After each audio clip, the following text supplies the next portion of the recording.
Ah, Halo, nama saya Giri. Kali ini saya akan ah, mempresentasikan terkait dengan asesmen CLO dari mata kuliah pemodelan dan optimalisasi lanjut untuk soal satu dan 2. Oke, untuk yang pertama adalah soal satu. Yang pertama adalah buatlah model regresi multivariat berdasarkan dengan dataset yang diberikan, yakni ada di sini lembur dan juga pelatihan teknis terhadap produktivitas. Nah, di sini untuk model regresi dengan mengetahui persamaan matematis seperti ini, yakni Y sama dengan W0 ditambah W1 kali X1 ditambah W2 kali X2 ditambah Epsilon, atau W0 yang uh, nilai Y sama dengan merupakan skor produktivitas, X juga merupakan jam lembur, dan X2 merupakan jam pelatihan. Kemudian W0 adalah interceptnya, W1 bobot koefisien lembur, W2 bobot dari pelatihan teknis, dan E merupakan deviasi error. Maka model yang saya bangun di sini menggunakan Python untuk soal satu. Dan fungsinya itu seperti ini, uh, di mana model regresi multivariat ini akan menerima variabel berupa datasetnya, kemudian prediktornya atau label yang digunakan di sini adalah lembur dan pelatihan, kemudian targetnya yakni produktivitas, dan ke dalam X dan Y di sini, di mana X merupakan prediktor dan Y merupakan target. Kemudian dilakukanlah perkalian atau perhitungan berdasarkan persamaan matematik sebelumnya, dan diketahui bahwa koefisien regresinya adalah untuk W0 itu 62,25 sekian, untuk lembur 2 sekian, dan W2 atau latihan 1,5 sekian. Jadi untuk bobot regresi seperti yang sudah ditampilkan sebelumnya dengan data seperti ini. Untuk interpretasi,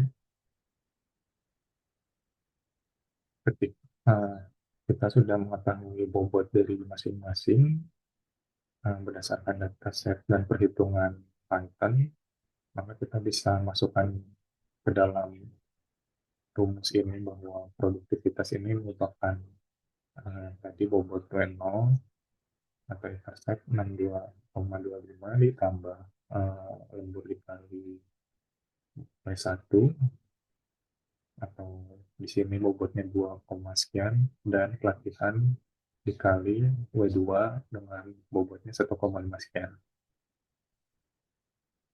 Nah, jadi untuk penjelasannya, untuk intercept atau W0 dengan nilai 62,25, nilai produktivitas ini dihitung saat lembur sama dengan 0, dan pelatihannya juga 0. Nah, untuk setiap 1 jam lembur, ini akan menambah produktivitas dari pegawai dengan rata-rata sebesar nilai 0, W1 ini ya. Dan kemudian untuk setiap pelatihan, untuk 1 jam penambah pelatihan, itu akan menambah produktivitas dengan rata-rata sebesar 1,5 sekian poin. Seperti itu sih penjelasan untuk soal nomor satu.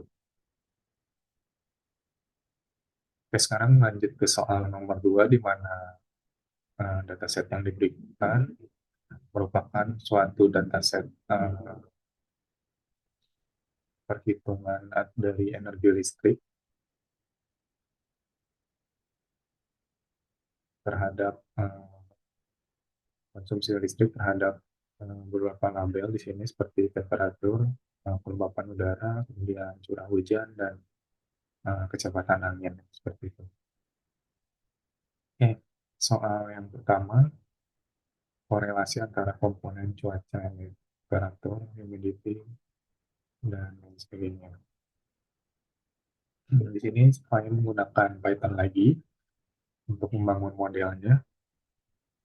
Eh, Kurang lebih sama dengan sebelumnya di sini dengan rumus yang sama.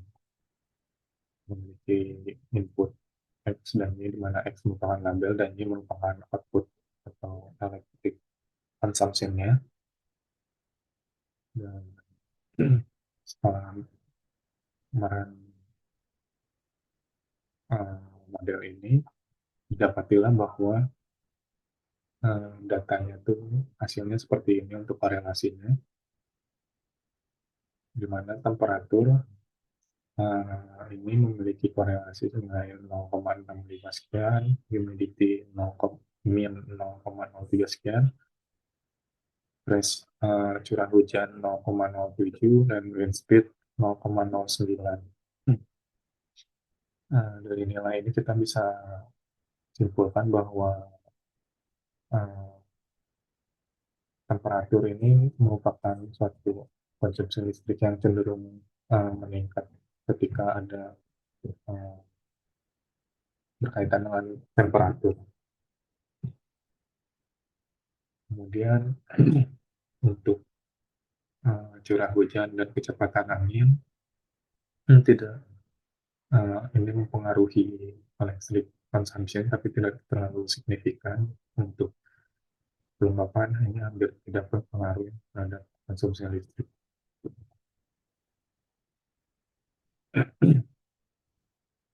Untuk skor correlation koefisiennya itu senilai 0,462.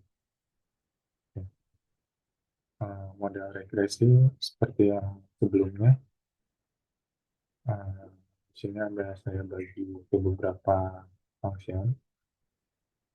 Yang ini model regresinya, kemudian ini untuk mendapatkan variabel yang atau label uh,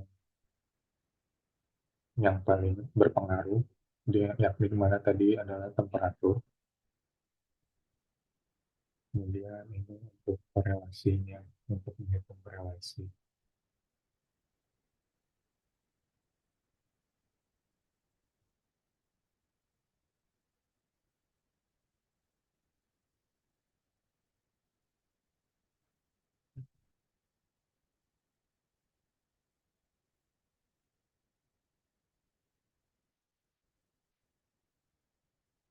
Pertanyaan selanjutnya merupakan visualisasi data ke dalam bentuk scatter plot. Uh, di sini saya menggunakan Python dengan function ini untuk menampilkan scatter menggunakan library PLC atau Matplotlib. Nah, kemudian didapatilah hasil sebarannya seperti berikut.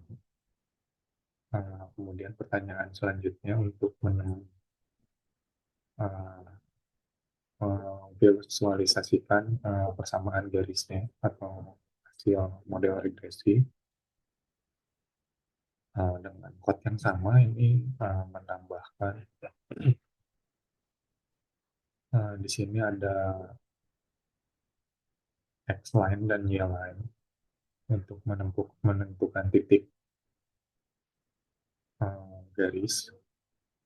Kemudian didapatilah garisnya seperti berikut.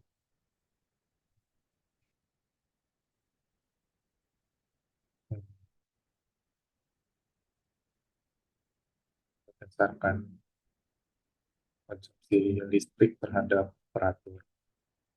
Gitu.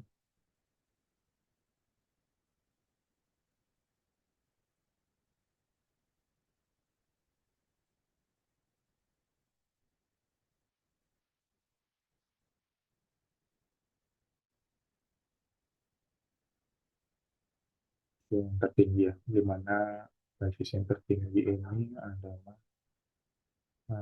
temperatur seperti itu.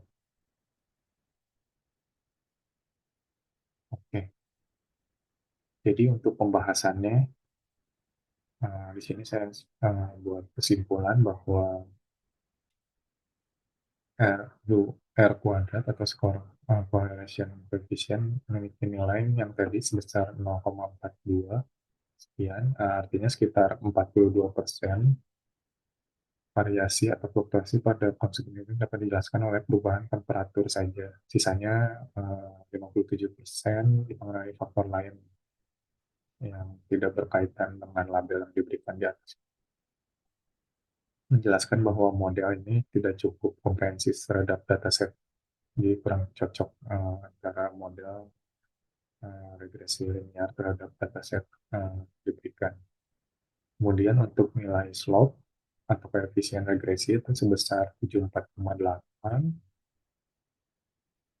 artinya setiap kenaikan 1 derajat Celcius diperkirakan menaikkan konsumsi listrik sebesar kurang lebih 74,8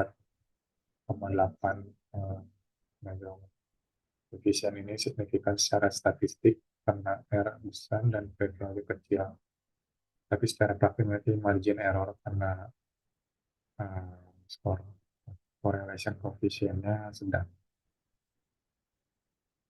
Jadi seperti itu pembahasan mengenai jawaban yang saya buat terkait dengan assessment PLO ini. Kurang lebihnya mohon maaf bila ada kesalahan dan penjelasan yang kurang memadai. Terima kasih. Sekian, terima kasih.